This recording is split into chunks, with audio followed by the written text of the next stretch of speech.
Nestled in the quiet hillside neighborhood of View Park, Windsor Hills, just outside Los Angeles, James Avery's home stood like a time capsule of early 2000s dignity. Large oak doors, warm stucco walls, and a manicured lawn framed a home that had once housed the beloved actor known best as Uncle Phil. After his death in 2013, the house sat on the market for years empty, but never forgotten. No one stayed long. That changed in late 2023. Clinton and Marcia Langley, a married couple in their late 30s, moved in with their 11-year-old daughter Amaya. Clinton was a sound engineer working remotely for a video game company, and Marcia had recently left her career in education to homeschool Amaya after a rough year in public school. They were quiet, normal people, not the type to chase haunted legends. They bought the Avery house at a steep discount, thinking they'd lucked out. From the start, Clinton said the house felt too still. Not in a peaceful way, more like a stage after the actors had walked off. Marcia described it differently, like someone still lived here, but they were in hiding. For the first few weeks, everything went smoothly. The Langley family redecorated sparingly, trying to keep the bones of the place intact. They kept the dark wood in the den, the grand piano in the corner, even the framed photos that had been left behind. Most notably, James Avery's home office remained untouched. It was there that the first real moment occurred. Clinton had been installing Wi-Fi extenders late one evening. As he passed the office, he heard a voice, deep, warm, and slow, say, "You don't belong in here." He turned, thinking Marcia was behind him. No one was there. 2 weeks later, Marcia found herself drawn to the office. She started using it to plan Amaya's lessons. She kept the lights dim, loving the old leather smell of the place. But every time she turned her back to the doorway, she'd get that feeling presence, thick and deliberate. One afternoon, while grading papers, she heard the printer start up. Nothing was printing, yet the machine fed out a single page. It was blank except for one faint line near the bottom, as if typed by an old typewriter. "Respect the walls." She showed it to Clinton, but he brushed it off as a tech glitch. "The printer's probably got some old job queued up," he said. She didn't press it, but she never went back into the office alone. By early January, Amaya had begun drawing more than usual. Always the same thing. A tall man in a maroon sweater vest, standing near the staircase. Sometimes his face had no features. Sometimes she drew a full smile, trimmed beard, and tired eyes. At night, she claimed she saw the hallway dad. She said he wasn't bad, just disappointed all the time. She told her mom, "He walks around, looking for someone who'll listen to him talk." But nobody listens for long. The house developed an atmosphere. It wasn't loud. It was subtle, just wrong. Speakers in Clinton's recording room would pick up static when no equipment was active.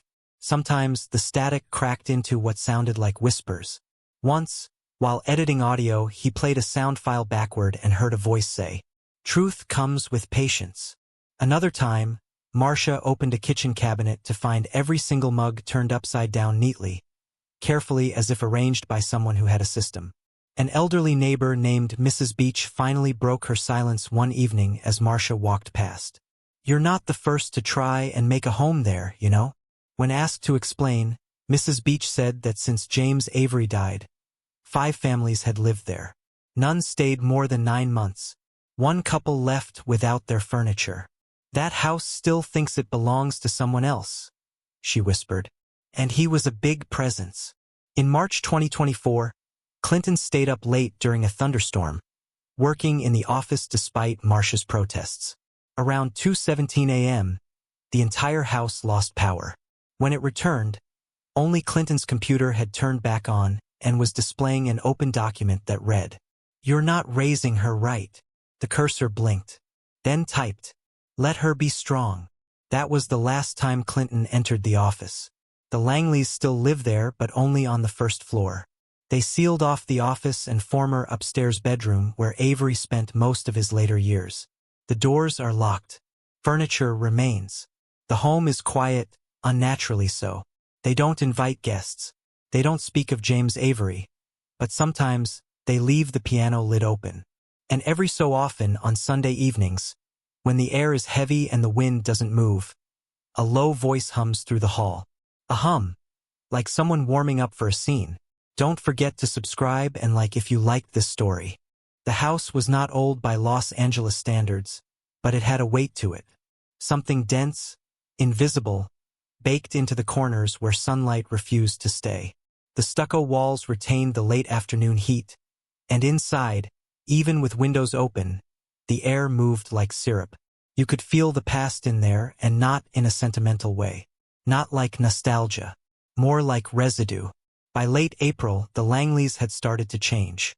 Not in any loud, obvious way, no screaming, no wild outbursts, but in the subtle ways a house could wear a family down over time. Clinton stopped sleeping well. He had always been a late worker, sometimes pushing past 1 a.m. on sound design, but now he couldn't get through the night at all. He'd fall asleep around midnight, then wake up at 3:41 on the dot. Not once or twice, but every night for a week. Sometimes with a pressure in his chest, sometimes with tears in his eyes, always without knowing why. One night, he got up, walked to the hallway, and stood facing the closed door of the home office. The lights were off.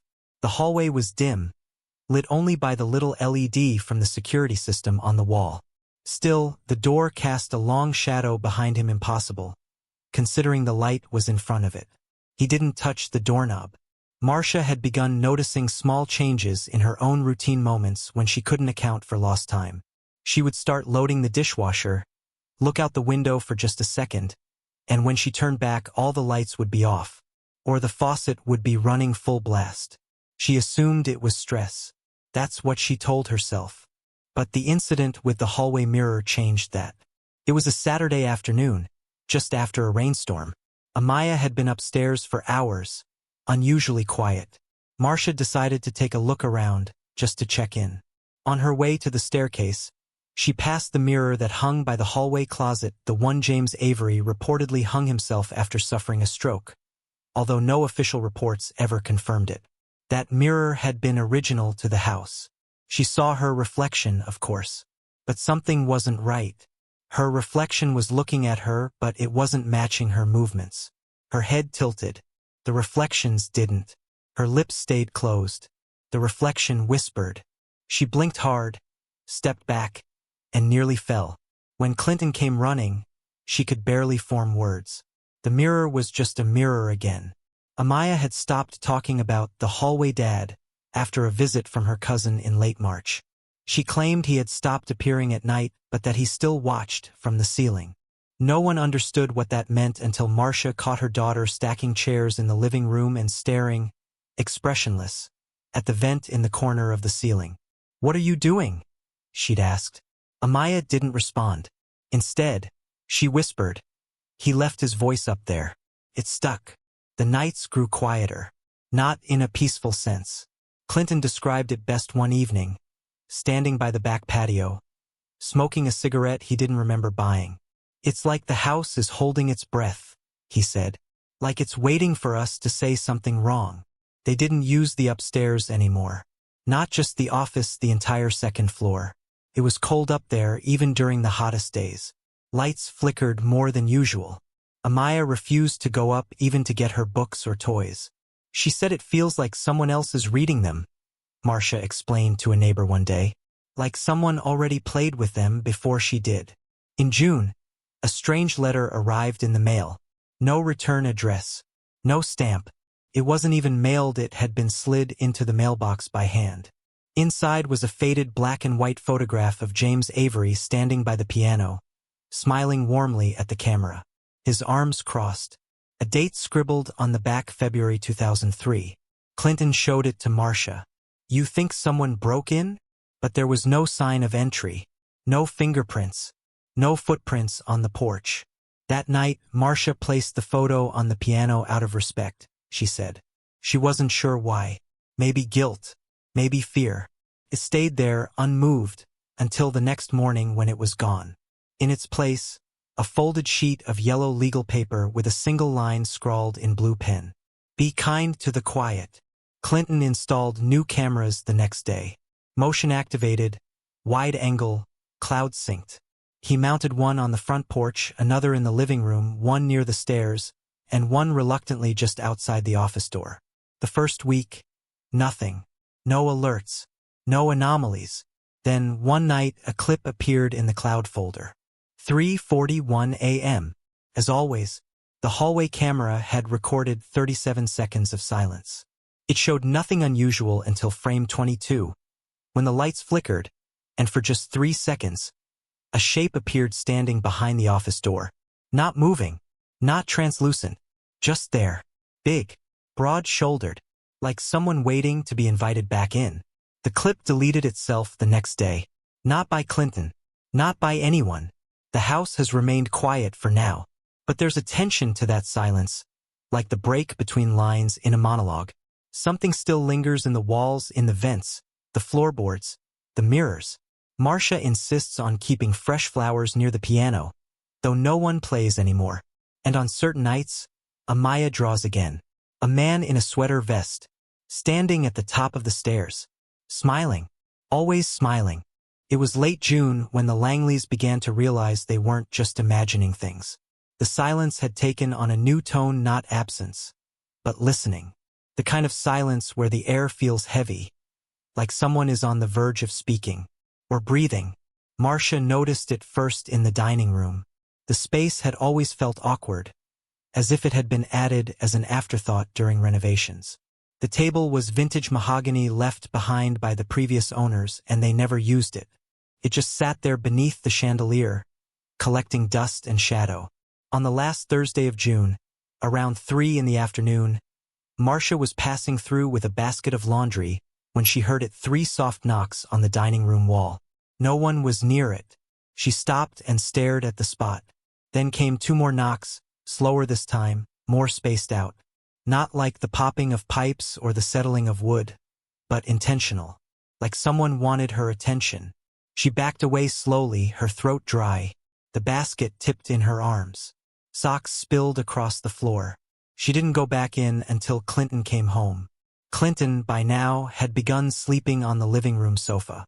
Not because of any rift in the marriage, but because their bedroom upstairs felt wrong. Cold, disorienting, as if gravity shifted differently in there. And the dreams. He never remembered them fully, just flashes. Books floating in midair, a staircase crumbling inward, a voice familiar but disembodied repeating a question he couldn't quite catch. Sometimes he'd wake up with his hands clenched so tightly his knuckles would ache for hours. One night, while lying on the sofa beneath a thin blanket, he saw movement on the staircase. Slow, steady, like someone walking down, but he heard no sound. Just the flicker of motion, like heat waves rising from asphalt. He sat up, straining his eyes in the dark. Nothing was there. But the next morning, every picture in the house had been tilted slightly to the left. Every one. Even the photo of Amaya's kindergarten graduation, which was in a drawer in Marcia's bedside table.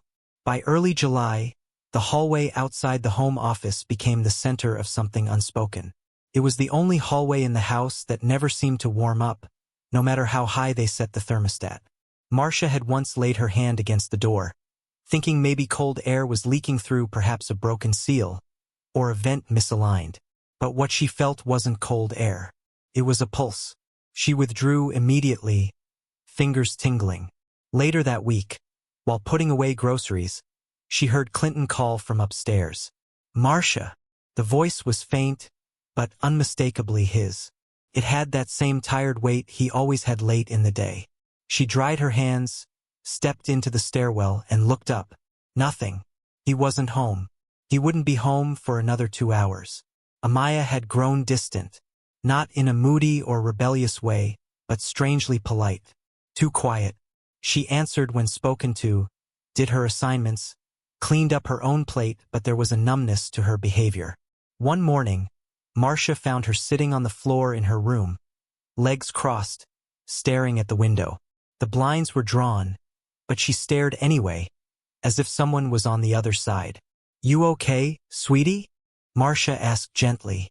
Amaya didn't turn her head. Her voice was soft, almost rehearsed. He doesn't want to hurt us. Who doesn't? The one who stayed after the others left. Marcia crouched beside her, trying to keep calm.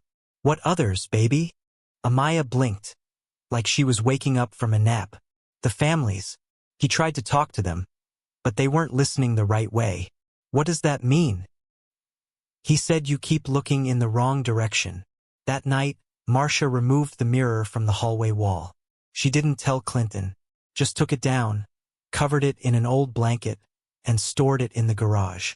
That same evening, at 3:41 a.m., Clinton sat up on the sofa, drenched in sweat, convinced someone had just whispered his name in his left ear. Clinton eventually converted the guest bedroom downstairs into a temporary office. He was done going upstairs. The home office was off limits. Amaya refused to even glance up the staircase. But the new room brought its own issues. His computer would randomly reboot while idle. Files disappeared. Audio glitches appeared in his recordings, strange distortions, like a second voice layered beneath his own. One afternoon, while editing vocal tracks, he ran a spectral analysis out of curiosity. He shouldn't have. The data showed an imprint, a low-frequency male voice, one that hadn't been recorded. It whispered a phrase over and over, barely audible even under amplification. Say it back. He stopped working that night. He unplugged the computer, turned off the monitors, and sat there for a long time in silence, the cursor blinking on a blank screen. And then there was the black door frame. Not a door. Just a section of the hallway between the dining room and the laundry nook where the wall had begun to discolor. Slowly, subtly, it started as a faint smudge. Then it darkened, spread. By mid-July, the paint was warped in that spot, the texture rougher than the rest of the wall. The strange part? No matter how many times they measured it, that section was half an inch wider than it should be. Like the house had stretched to allow something else in. Or out. The heat in Los Angeles hung thick by mid-August, but inside the Avery house, it remained unnaturally cool. Not refreshing, just hollow. As if the house weren't air-conditioned but refrigerated.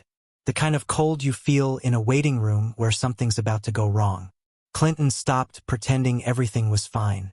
The house was different now. Uncooperative. Even the light had changed, especially in the afternoons.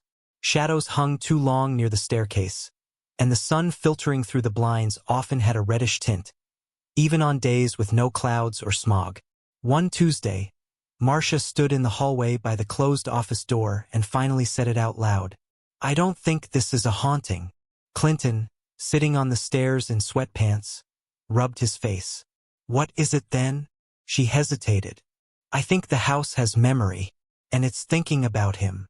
2 nights later, Amaya began sleepwalking. It started quietly. Soft footsteps down the hall, bare feet on hardwood, a squeak of the floorboard near the dining room. Clinton woke first. He followed her in the dark, watching his daughter walk calmly, her eyes closed, her arms at her sides like she was navigating by sound or something deeper. She stopped at the door to the home office. Clinton didn't speak. Something told him not to. She reached out and touched the doorknob. Then she said, softly, he's ready now. The doorknob turned on its own. Not fast. Slow and deliberate, like someone on the other side was waiting to be allowed in. Clinton rushed forward, grabbed her hand, and yanked her away. She screamed, waking suddenly, eyes wide, confused, gasping for breath. The door was still closed. But the next morning, it was ajar by 1 inch, the first time in months. Marcia insisted they go into the office. We need to confront this, she said.